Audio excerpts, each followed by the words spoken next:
This is WWE superstar Drew McIntyre, and you're listening to the WWE Podcast. The champ is the one that everybody wants, me. It's going to WrestleMania. Claymore! Austin 316 says I just whipped your ass. This is my iron. You're going to acknowledge me. All right, everybody, welcome to the WWE Podcast. It is Sunday, May 21st, 2023, and unbelievably, it is already a premium live event / pay-per-view week with Night of Champions Saturday afternoon. If you're on the East Coast, I believe it's a 1 o'clock start time, which is always insanely bizarre. I'm not sure if I'll be able to watch it live, but I certainly will get it done and out of the way by the time evening rolls around. And as always, later this week, we will have a preview and prediction show for you with our entire rundown of the event and what we think is going to happen, possible returns, that kind of thing. Be a lot of fun as we get into the pay-per-view week. We're also tentatively going to pencil in Mr. and Mrs. Casual Wrestling Fan for the mailbag. I'll have to get in touch with them, make sure that they can do it this week. If they can't, then I will be filling in for them for the email portion of the show, and it'll be business as usual, but I'll pencil them in. But you know what they say about a pencil. What's the most powerful tool ever, right? The eraser? Well, we'll see. It'll be TBD. How about that? But if you guys, by the way, if you want to contribute to the mailbag and you want to get a voice on this show, you want to send in your predictions for the Night of Champions event, email us, mailbag@wwepodcast.com. That's a great way to do it, or call in. That phone number is in the show notes of all of our mailbag episodes. All right, and right now I'd like to welcome new patrons to the show. That is Patrick Walsh and Julius Easer. I hope I said that right. Julius and Patrick, welcome to the WWE Podcast family, and you can join Julius and Patrick on the WWE Podcast, ad-free side of things by heading on over to patreon.com/WWE Podcast or Apple Podcasts if you prefer. If you want the convenience of Apple Podcasts, we have that option available as well. Or a great time to pick up merch for the show, WWEPodcastShop.com. Everything from koozies to cell phone cases to sweatshirts to t-shirts, you name it. And it is there. More products will be added soon. Also, if you care about such things, you may be able to catch a glimpse of yours truly on Monday Night Raw, as I'll be attending Raw a week from tomorrow here in Albany, New York. So that means I should be, and I know I shouldn't be, I am, camera side. The hard cam is pointing right at me, and I'll be trying to sneak in a WWE Podcast sign, and we'll see how long that lasts before security confiscates it, but I will at least give it the good old college try. So next Monday night, the 29th, look out for me on Monday Night Raw. I'll be there. My first live event. My God, I'm trying to think the last live event I went to. I mean, it might be. I think it was. This sounds insane, but I think it was Raw 25, not Raw 30. Raw 25. Okay, that was in Brooklyn at the Barclays Center when Austin returned and stunned the McMahons, and they had the dual broadcast at the Manhattan Center. That's how long ago I was in attendance for an actual WWE show. So, hey, I don't expect that big of a star-studded lineup, but it's still cool to be back, and these seats are awesome. So I'll also be going solo. I will not be going with anybody, and that's the way I like it right now. Because when you go with somebody, then you got to be like, hey, you want to go to the bathroom, you want to get something to eat, you want to get merch. Guess what? When you go by yourself, you do whatever the hell you want. And that's what I like. All right. So it's just easier for my sanity. So I'll be going by myself like a loner. But if anybody else is at the event next Monday night in Albany at the, was it now? It's not the Pepsi anymore. It's the MVP Arena, I believe. Then let me know. Maybe we can meet up and I can do a meet and greet. I can sign autographs for you. Of course, I'm joking, but if you are in attendance, maybe we can meet up, right? Alrighty. Anyway, shameless plugs out of the way. Let's talk about this week in WWE as we got the second to last push for the Night of Champions event. Of course, we still have Monday Night Raw, and we still have one more SmackDown to go before they call it quits on the final push. And overall, a fairly eventful week, and one that was, this is not a topic I would imagine that you'd expect me to open with, but the women's tag team titles. Now, there is going to be a matchup that is going to take place actually the night that I'm there, in the next Monday night on the 29th of May, the first Monday night after the Night of Champions event. And it's going to be a fatal four-way for the women's tag team championships. And that is, I mean, it's a totally logical way to crown new champions. This is, of course, due to the injury to Liv Morgan, the injury that occurred in a match a couple of weeks ago that also injured Dakota Kai. All right, same match. That match apparently was the match from hell for these women and took out two big-name stars. Now, that means that Raquel Rodriguez had to relinquish the championship as she cannot defend them by herself. However, she will be a part of that fatal four-way that takes place in a week and a day in Albany, New York, and we will crown new tag team champions, new women's tag team champions. And I don't know who her partner is going to be. I haven't really given it too much thought. I would imagine she probably doesn't win, but what do I know? Interestingly enough as well, Ronda Rousey and Shayna Baszler are part of that fatal four-way tag team match, as they should be. They should actually earn a one-on-one, but no one's talking about that. And apparently the win at WrestleMania meant nothing. No one's talking about that either. And Bayley and Io Sky are also a team. And of course, the who else is I don't know. There's a third team or fourth team I can't think of, but 4 teams are involved in this, obviously. But the most interesting part of this to me really is Ronda Rousey, Shayna Baszler. Okay, I know that I just mentioned they should have got a one-on-one, and they still should get one. But reports are coming out, and this is from Fightful and other sites, that Ronda Rousey is actually going to be taking some time off from WWE, extended time off. Well, if that's the case, what the hell are they doing back? I mean, we haven't seen Ronda Rousey in, 7 weeks since her and Shayna won the, the showcase match, the showcase tag team match for the women at WrestleMania 39.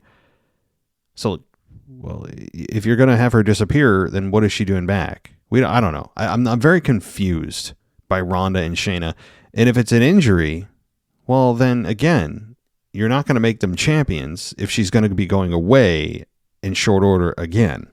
It's just a very confusing time for Ronda Rousey. If you're a Ronda Rousey fan, and she still is a big name, not as big as she once was in wrestling or otherwise, but still a big name nonetheless. People still react to her. I'm not sure exactly what they're doing here, and that would also lend me to believe that Ronda Rousey's team is not going to win the women's tag team championship. So that leaves. So that leaves. Let me look at this. That way I'm sounding halfway intelligent. Oh, the missing team I couldn't think of was Chelsea Green and Sonya Deville. There we go. I only know that because I'm looking at a graphic. It's not because my own memory is helping me out. So there is a good chance. I think a more than good chance that Chelsea Green and Sonya Deville win them. I actually think they'd be a good team. They have good chemistry. Chelsea Green's quote unquote Karen character is growing by the week, growing on me, and I think growing on the fans. Sonya Deville is naturally unlikable. She is just so unlikable on every level.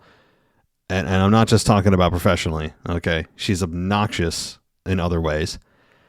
But that said, they're both good in-ring performers. Sonya Deville is more than above average on the microphone, and Chelsea Green is starting to feel more comfortable.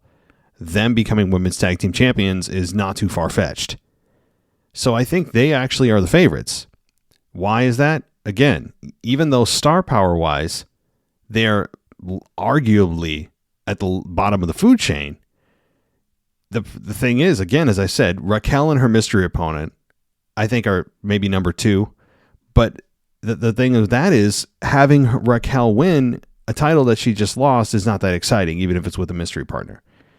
So that's probably out, given that she just lost it. Also, Ronda Rousey and Shayna, as I said, Ronda Rousey is going to be gone again, if those reports are true. If they're not, then that shoots Ronda and Shayna to the top.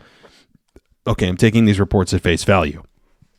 And then again, as I said, Io Sky and Bayley, that team is destined to split, and it wouldn't make sense for them to win it. For what purpose? Just to have them lose it to then further the split? They're already on their way to Splitsville, with Io Sky becoming the babyface in that group.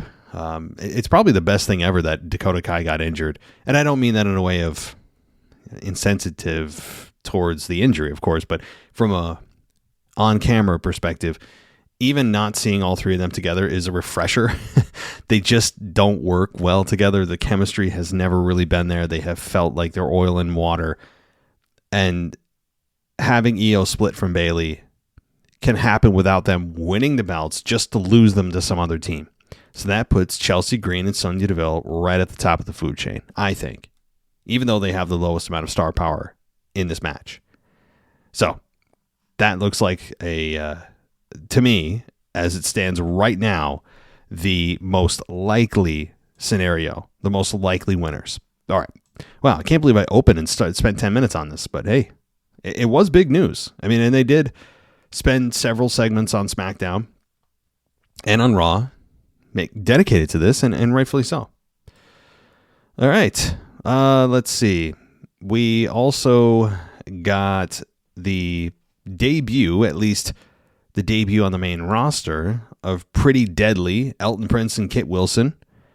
And their opponents were Butch and Ridge Holland, part of the Fight Night, right? The Brawling Brutes. And this match was, I thought, pretty good. I didn't see any major flaws. Everyone coming out of NXT is going to be fundamentally sound, otherwise they wouldn't be on the main roster. So you weren't really looking for that, I don't think. I was looking more for personality. What are they delivering from a persona perspective? And what we got from Elton Prince and Kit Wilson, clearly heels here, not a question. This is my first time being exposed to Pretty Deadly. I'm not going to pretend I followed them in NXT. I didn't. But being exposed to them for the first time, I guess we're supposed to come away feeling annoyed by them because of arrogance, because of unlikability, just general unlikability, their outfits, the way they talk, obnoxious, right? I mean, all the kind of regular traits that people find appalling. And they were making some, I guess, cake or something that they were trying to create an analogy for themselves, sprinkle in a little bit of, I don't know what they were saying. They were coming up with these different ingredients that were comparable to what they believe they are. And I haven't passed judgment yet. Like, I'm willing to give it a shot. I'm not going to come out here and bury them. I'm also not going to come out here and say that was awesome. It's kind of also a TBD situation for me. I don't know what to make of it. The crowd, I don't think didn't either in Columbia, South Carolina. By the way, small note, but important note. I'm going to keep calling out WWE for this. Can we stop with the university? How many universities have they been to, by the way, over the last 3 weeks? Whenever they say university, I can't verify or not without Googling it, and I'm just flat out too lazy. When they say university, they are truly on the university land of South Carolina or of North Carolina or of whatever the southern state they deem to be small market that they don't want to make public, that they're in a small city that's not an NFL city, that they just add university to it, and that kind of covers the stench of them being in a small market. They do this, and they've been doing this now for several weeks. It's been a few weeks. So they were in Columbia, South Carolina. If Roman Reigns didn't say it, most people at home wouldn't know it. But Columbia, South Carolina, not a big city, okay? It's not exactly an NFL city. It's not. But I've noticed this with southern cities especially. And before they would just say, they would have Roman Reigns just say the name of the state. So at least they're trying to pretend that they're on a college campus of sorts. I don't know. I find this extremely annoying when they do this. They can't just give the respect to the city if they don't deem it worthy enough to mention the specific city, they'll cover it with a general, well, we're at the university of this. It's like, but are you? And by the way, being at the university of somewhere is not a specific location. Okay. What city? Okay. What city are you in? That's not a mailing address. I don't know. I get annoyed by that stuff. It irks me to no end when I see university or in the shadows of this or that. It means they're embarrassed to be where they're at because they don't feel that it's going to be perceived by their sponsors or their investors or whoever they deem to, that they think will care about these things as big enough of a market.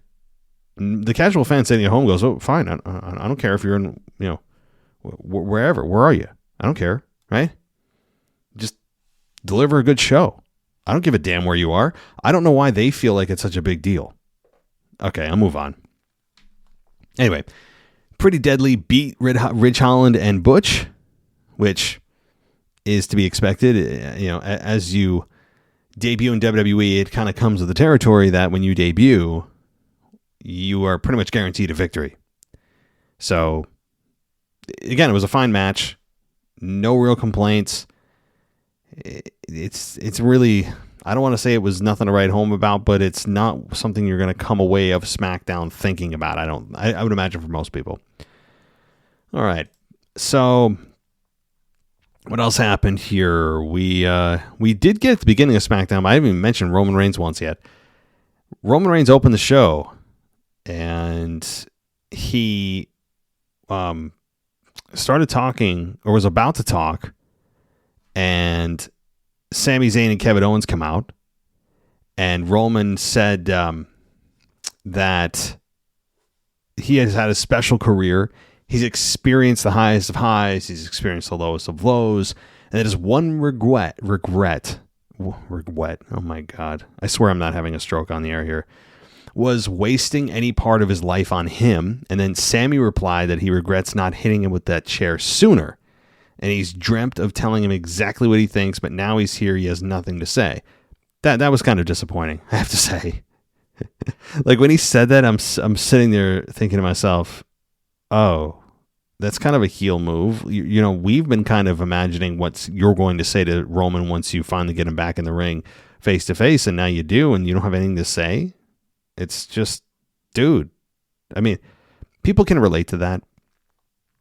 On the flip side of this argument, everybody is guilty of that, right? Especially when you've gone through a situation that you look back on and said, oh man, I wish I had said this or that, or if I ever, get that scenario again, get that second chance, I have all these things I want to say. And then if you ever get that situation again and you see that person, you do go blank. I get it. I understand that. But from a pro wrestling perspective, it's just disappointing that, Sami said, well, I got nothing to say. It's like, what are you talking about? This is not the time to be relatable. It's the time to actually vent. Give us your thoughts.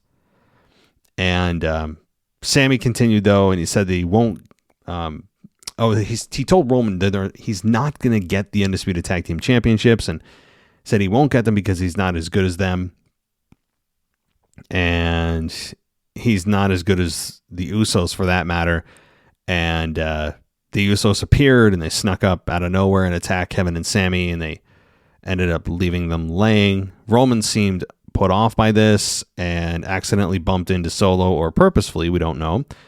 That elicited a "oh" from the crowd, and then Roman was heated, to say the least. That was that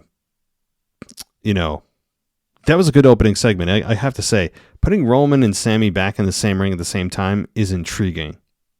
And as much as Sami Zayn has cooled off since Montreal in February, he started to heat right back up to where he was. Started to. I mean, you could see that fire burning again for that time that they were in the ring. Now, is he back to where he was? No. Will he ever be back to where he was with Roman? Probably not.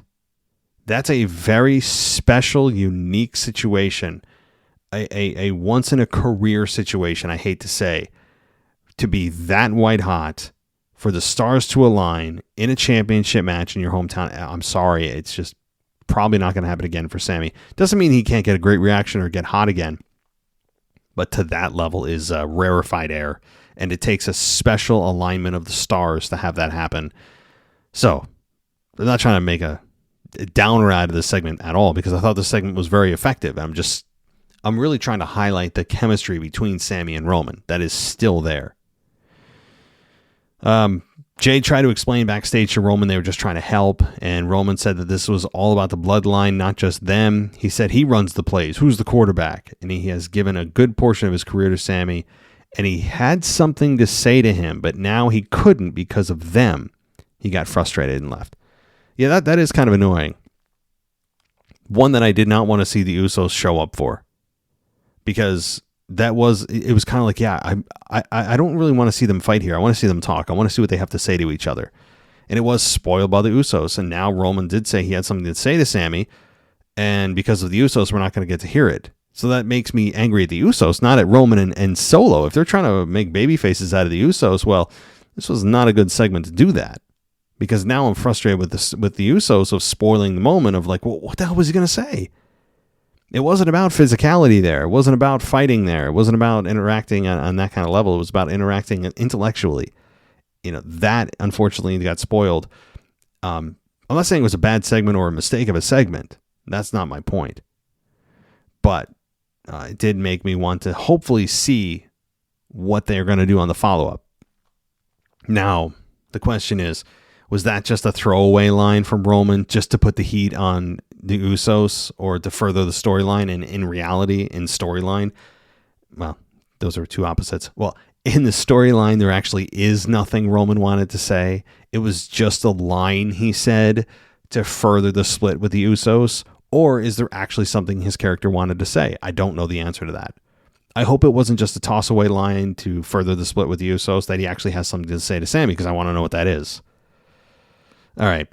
I think I've made my point. Moving on, though. Ridge Holland and Butch were, versus, again, Elton Prince and Kit Wilson happened after that. And about 8 minutes, we had a pretty deadly win. Solid debut. Nothing crazy, just solid. And a TBD judgment. I'm not going to pass judgment yet. They're annoying. Are they a little bit of Chuck and Billy? Kind of. They got that Chuck and Billy vibe. But I don't hate it. I'm just kind of a wait-and-see approach. I'm going to let it breathe and not pass judgment right away. That's all I can say about Pretty Deadly. Zelina Vega and Asuka were next. And Zelina Vega had a nice interview. She was talking about the love that she received from her people in Puerto Rico at Backlash, and says she believes that she's ready to go toe-to-toe with the best of the best. And Asuka says... And Asuka would see that she's ready.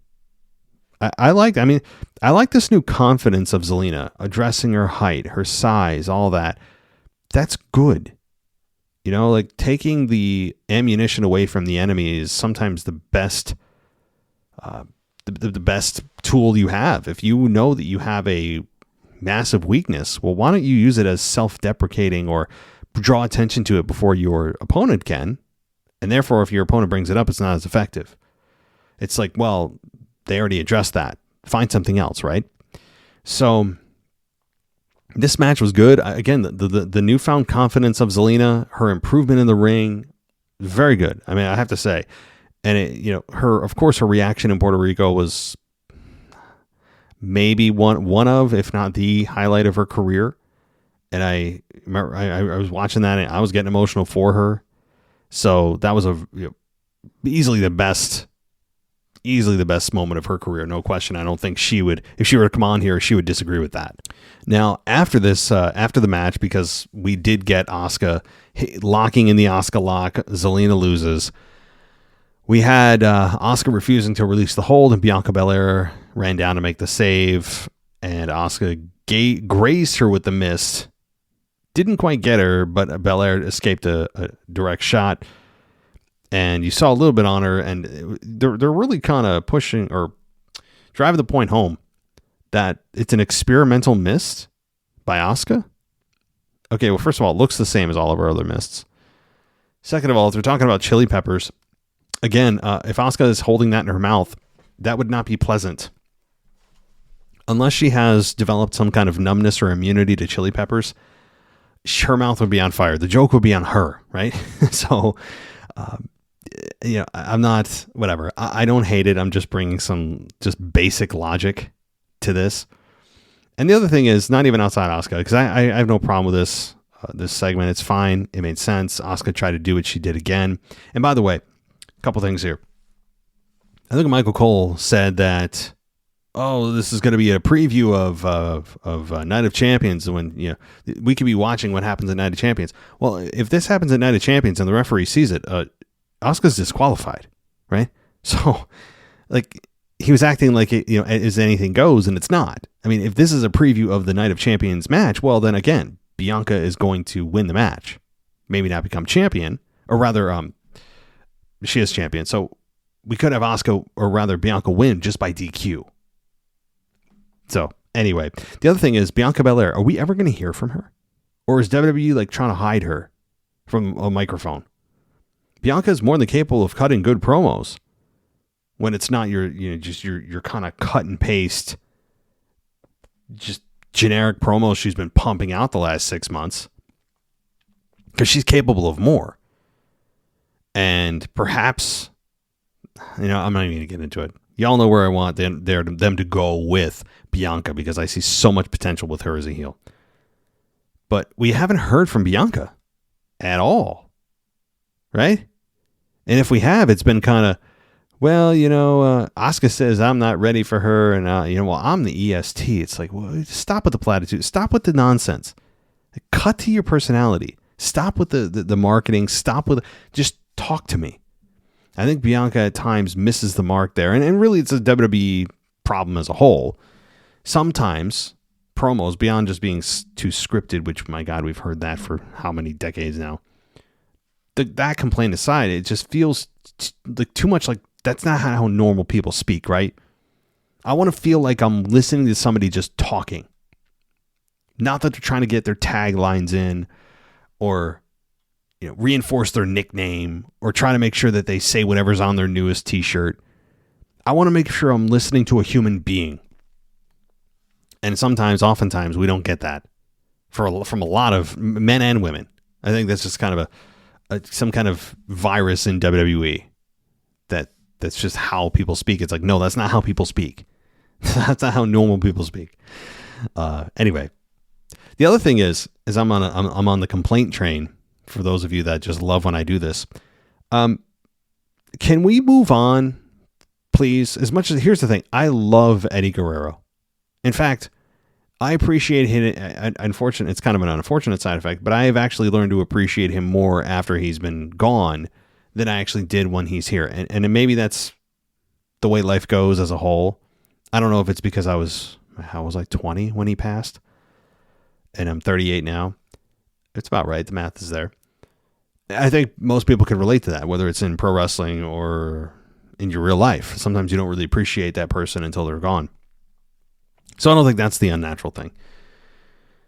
My complaint is, can we stop with the tributes to Eddie? Can we stop having people live off of his legacy?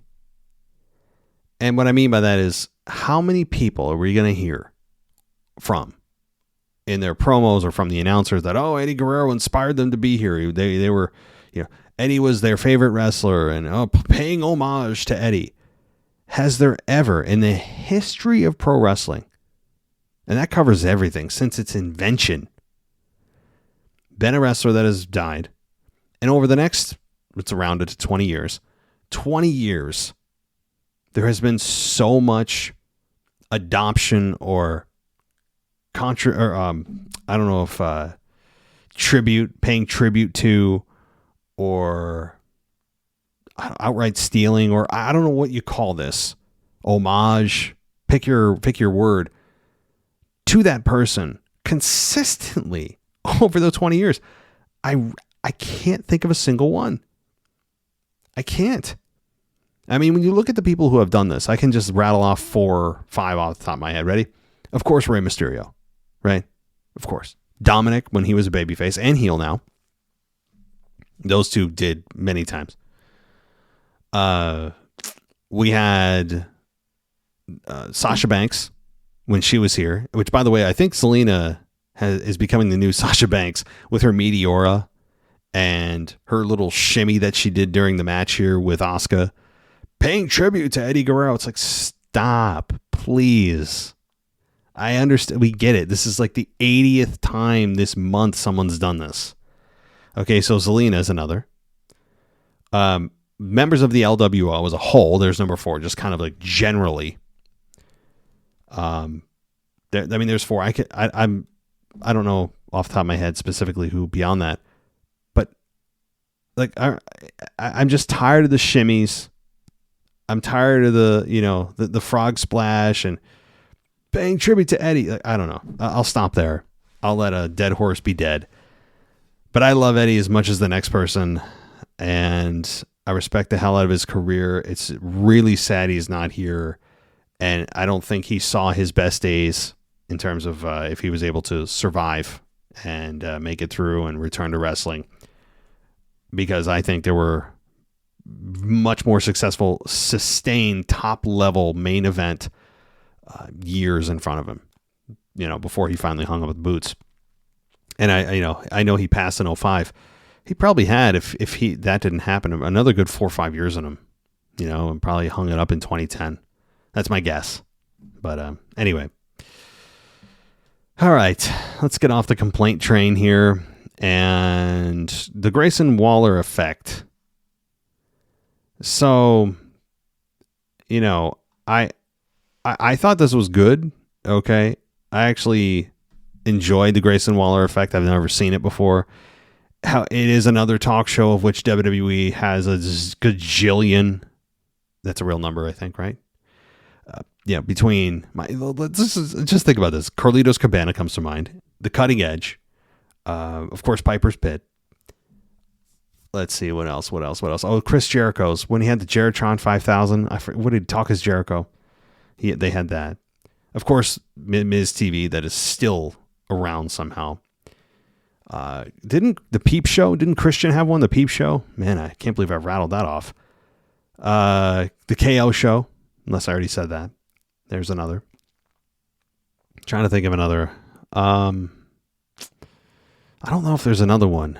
Wasn't there somebody that did? No, that wasn't a talk show. I'm thinking of the guy that sold the protein shakes, Simon Dean. But that wasn't a talk show.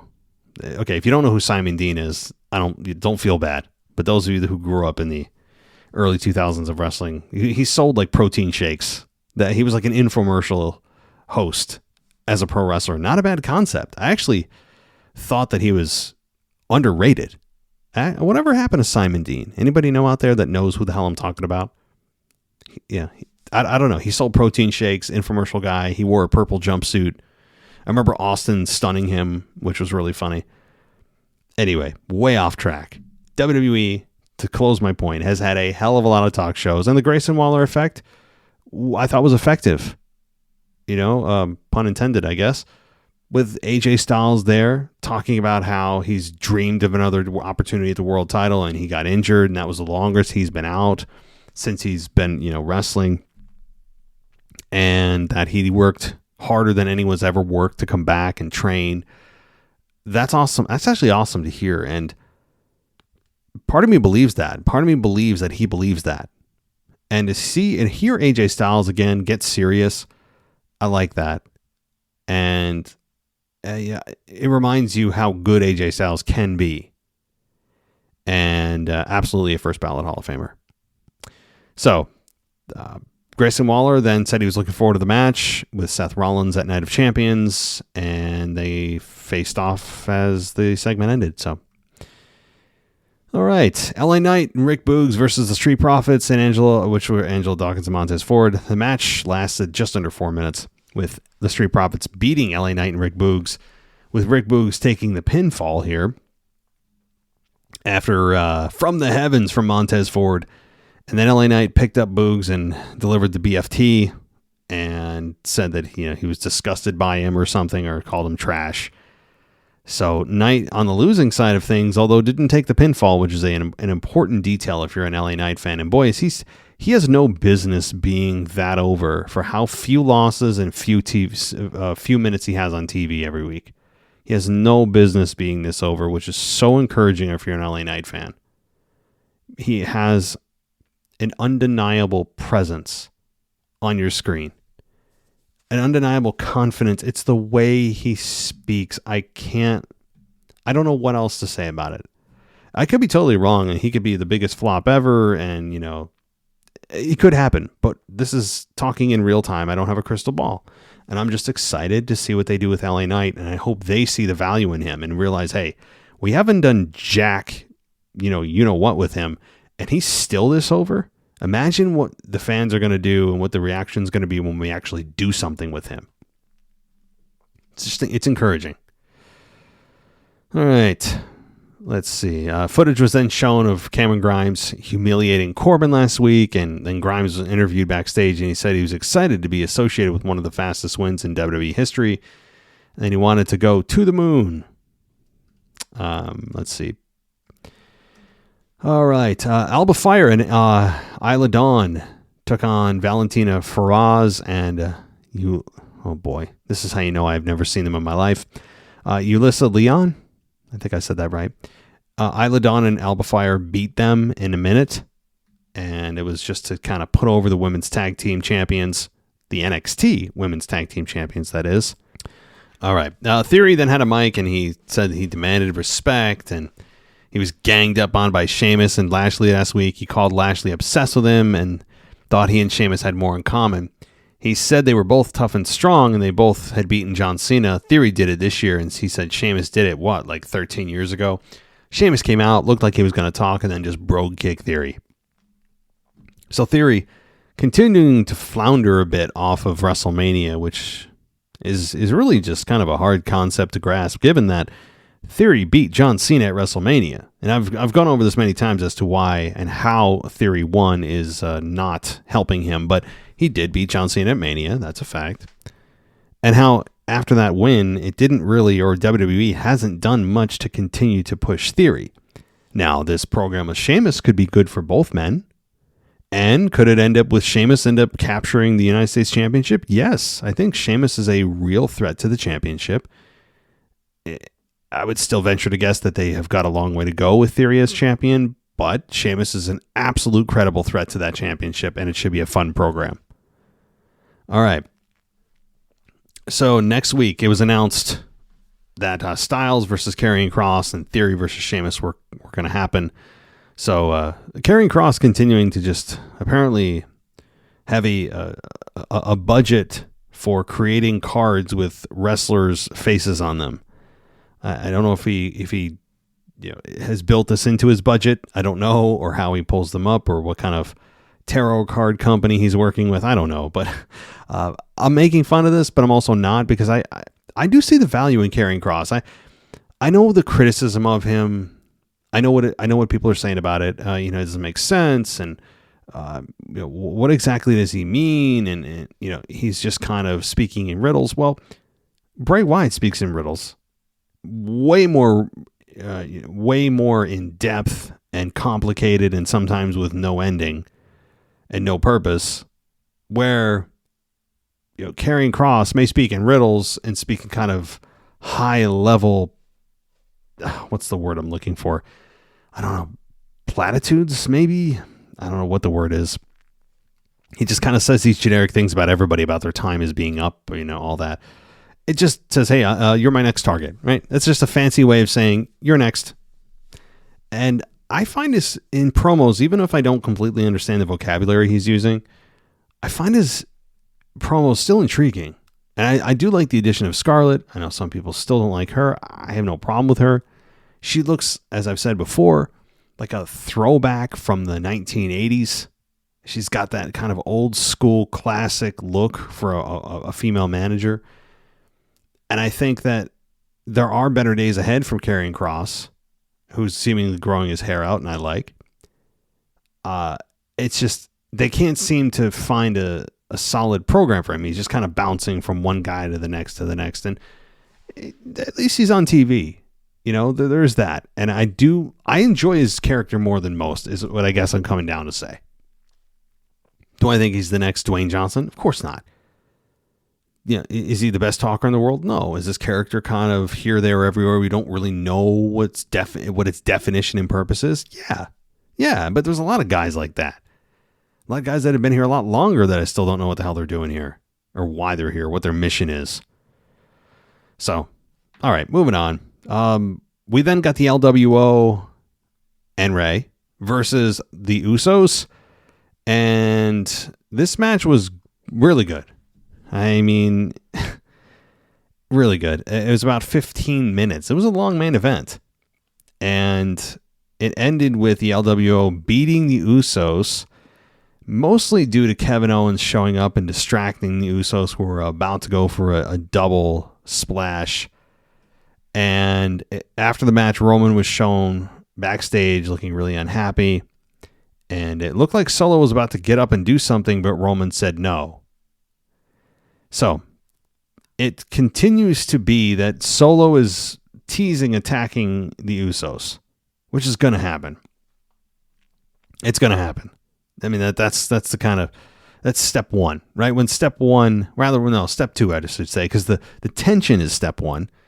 Step two is Solo Sikoa actually at making the attack. And that's when Roman has to make a decision of what do I do? Now, the obvious solution is tag with Solo, and then there you go. You've got your tag team match for Money in the Bank. Maybe it's the Usos versus Solo and Roman. That's been the rumored projected path. It makes sense. Now, no titles will be on the line here because I very much doubt that Roman and Solo are going to capture the Undisputed Tag Team titles. It's just for so many reasons doesn't make sense right now. So I think that's probably you're looking out until July 1st at the O2 Arena in London. That is likely going to be the match, which would be insane because then that means Roman is not defending his championship until SummerSlam.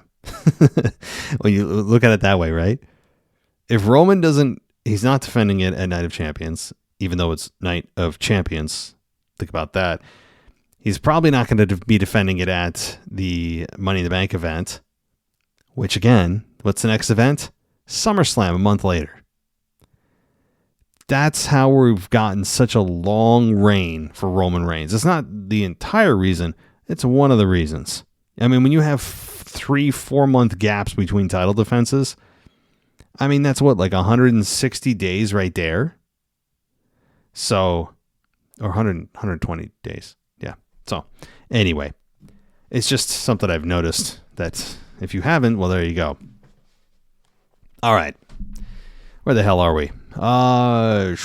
Let's get to a little bit of Monday Night Raw, right? I don't want to ignore Raw.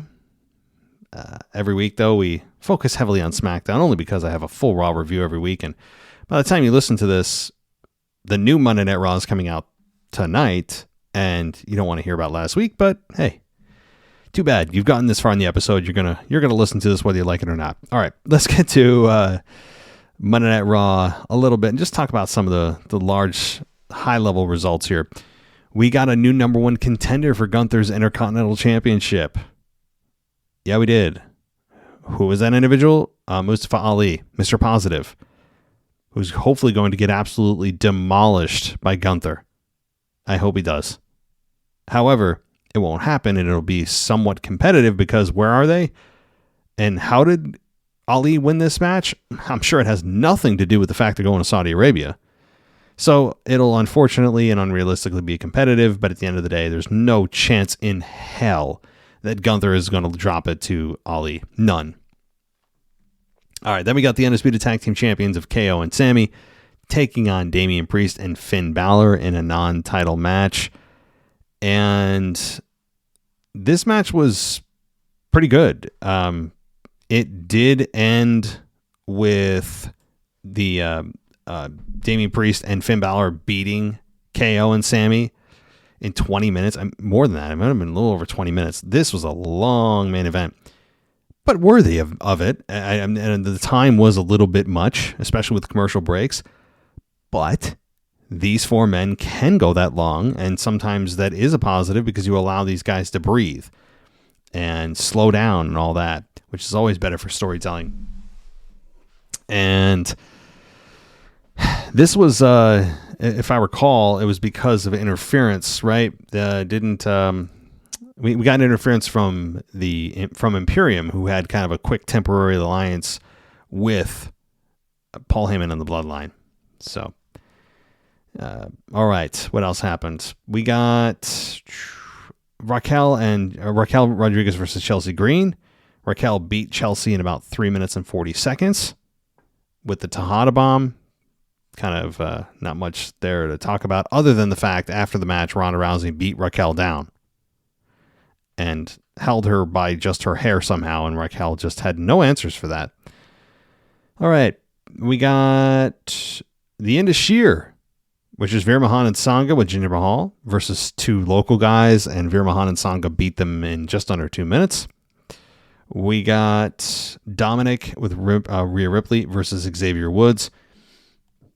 And I really enjoyed this one. 10 minutes, good match. And Xavier Woods continues to show you, as much as you may hate his character, and boy, I would sign up for that opinion, he's still really good in the ring. Really good. And Dominic is also really good in the ring, but he's so overtaken by the crowd hating him that sometimes you forget how good he is in the ring, that there's more to him than just booing him on the microphone. But boy, Dominic is he is just absolutely hated, and it's awesome to see. I mean, this is old school heat that you don't see every day. All right, we got then Becky Lynch came out and said, when things become too overwhelming, you have to ask for help. And Lynch said that by bringing in 2 legends like Lita and Trish, Lynch said Lita was great and they won gold, but didn't see the snake in the grass of Trish. And Lynch said that Stratus wants to be number 1 in the business, and said that she is that and doesn't need to prove it, need a title to prove it. And Lynch said that she's going to show Trish how thankful she is when she kicks in her head at Night of Champions. A very solid, fired up promo by Lynch. That's right. I remember a lot of fiery promos on Raw. Really good promos.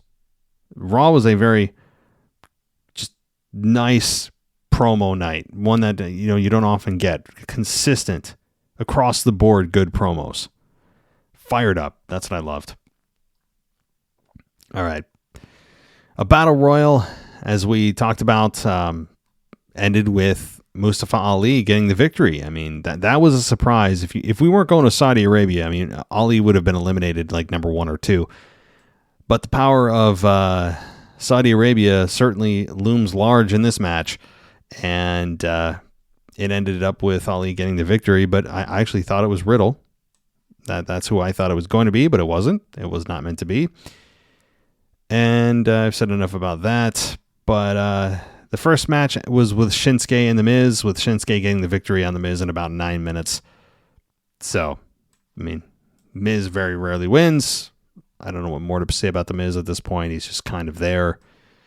And the beginning of the show, though, as I went in reverse order, had a very fired up promo from Sami. Specifically, I remember the moment when Sami called Roman a psycho. And I really enjoyed the way he delivered that line. Just a very solid edition of Monday Night Raw as a whole.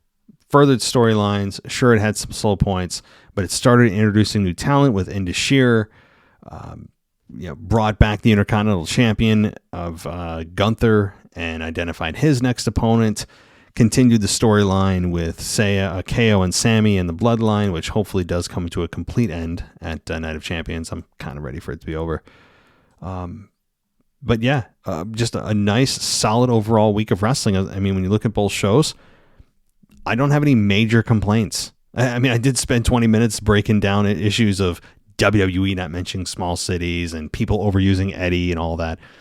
But as a whole, when I look at this, from an aerial perspective, I thought it was a productive week of pro wrestling, one that continued to push the excitement for Night of Champions.